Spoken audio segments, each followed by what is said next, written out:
Hello YouTubers, welcome back to my channel and a happy Sunday morning to you. What we have this morning is a quick look at my purchases from the Burberry Spring Summer 2015 collection, which has just launched in the UK, available on the Burberry website if you can't get to a store that stocks Burberry.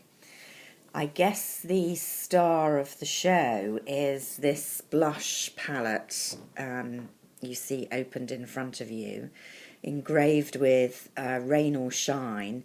Now I've actually used this palette precisely once on the face, and so what you're seeing already has all the overlay on the wording, which was in a bright pink and coral. That's already come off just from a few swipes with the brush. So I should have photographed the product before I used it at all, but I didn't. I dug in, and that's what's happened. Not unexpected, overlays do come off, not usually as quickly as that with one go, but there we are. But what you're left with are the engraved words, the cloud prettily done in highlighter powder, and a better look really at the true pink of the blush, which I don't know whether it's got a specific name. It's just called the Blush Highlighter Runway Palette, used on the girls on the runway at London Fashion Week. Now I'm here to tell you that whilst it is an extremely pretty palette, which is why I bought it, it's not much cop as a blush, I have to say. I'm very fair-skinned, and I really have to lather this on to get any impression at all. When you finger swatch it and go for the sides, it's very buttery soft, and you seem to get a reasonable payoff there, although you can see that obviously it's a very light shade. It's showing up light and rosier than my fingers. You get a better idea of how difficult it is to get any pigment showing on the face when I swatch it on the hand, and you need a really stiff brush to make much impression. Now, it doesn't terribly bother me. I am very pale, and I like to be able to build up colour rather than have too much on, because that's easy to do with me. But I would have to say that except for very, very fair girls, this blush is just not going to work.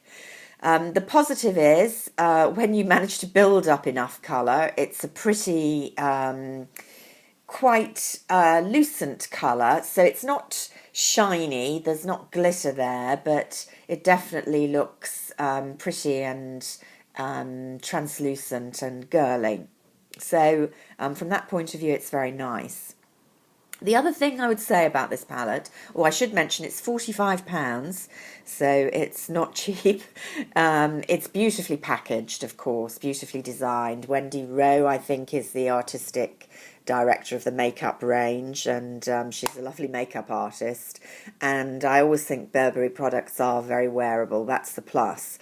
I do think this is kind of a departure slightly from their usual. If I show you as I'm going along, it comes with the pouch and the nice little travel brush. And I kept the packaging here deliberately to show you how it came, because as well as coming in the normal, very classical Burberry packaging, it, again, rather like the blush itself, had this somewhat tacky pink plastic overlay labelling it Spring Summer 2015. And that's quite a gimmick for Burberry, who haven't, as a makeup line, been about gimmicks. They haven't been about writing, engraving. They certainly haven't been about flash colours. The line is really all about very tonal nudes, very much colour that is natural, so earth, plant colour if they do a green, very muted blue if they do a blue. It's not about changing the colour palette year on year.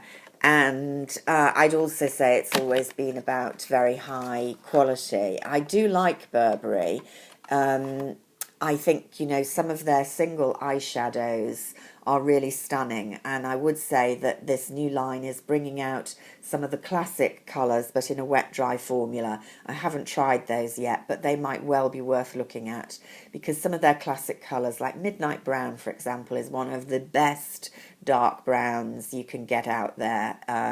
Just a fantastic pigmented multi-faceted powder with real staying power, and you know there are classics like Stone as well. So I won't go on and on about it, but I do think it's interesting that they felt they've had to go for this gimmick to pull people in, and I have to say one that for me doesn't entirely work.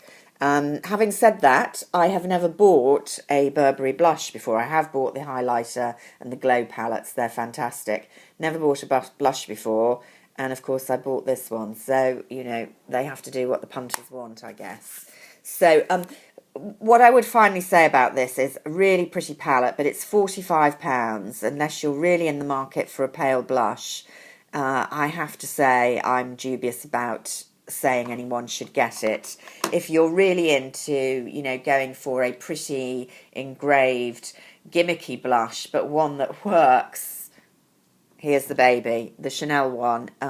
Still a pale blush, but vastly more pigmented. I'm not saying, you know, it's really bright. You're still going to need to be a relatively fair-skinned person to wear it. It's not going to work on a woman of colour or Mediterranean skin. But for what it is, this is a far better blush. So, moving on, I also was tempted to get another of their lipsticks. I do have a few in their range. These are called Lip Cover, the soft satin lipstick, which I bought in Tulip Pink number 27, one of the new colours. Again, beautiful quality packaging, the magnetic twist. A nuisance if you have a couple of them in your handbag because they stick together, but great for keeping the lid on.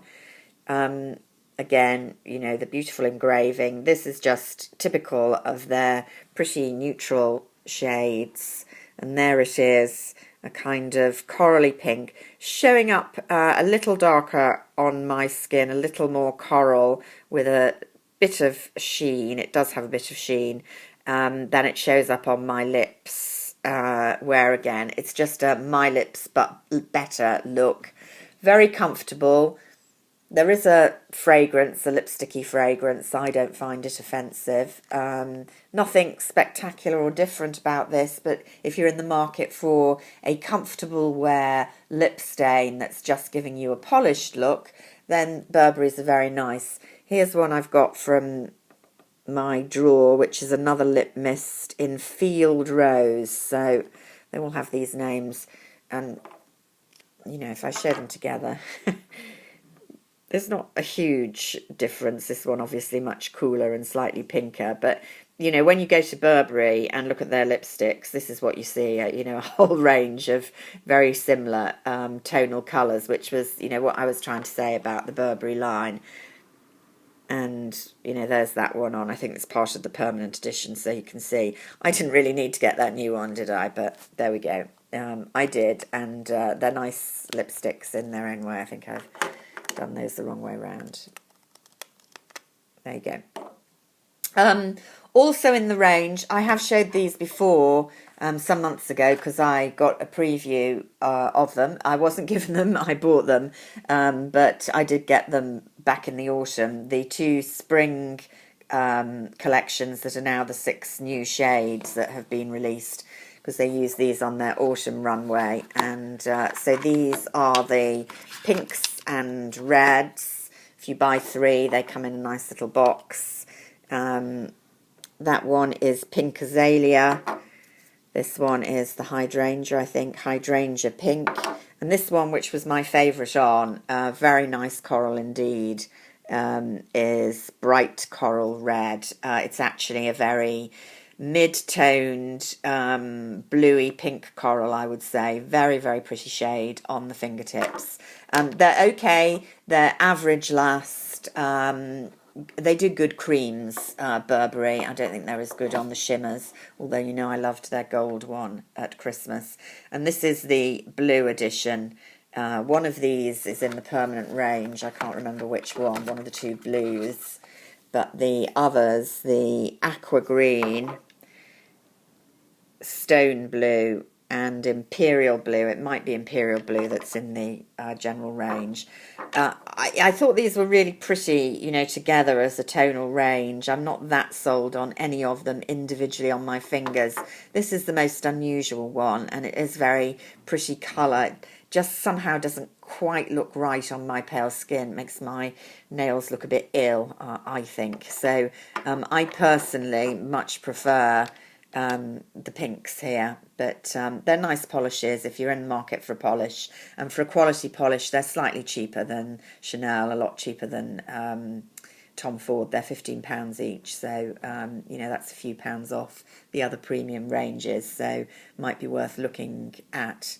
So those were my picks. Burberry's a wonderful range, but I'm not that sold on any of the spring collection. Sorry. Speak to you soon. Bye for now.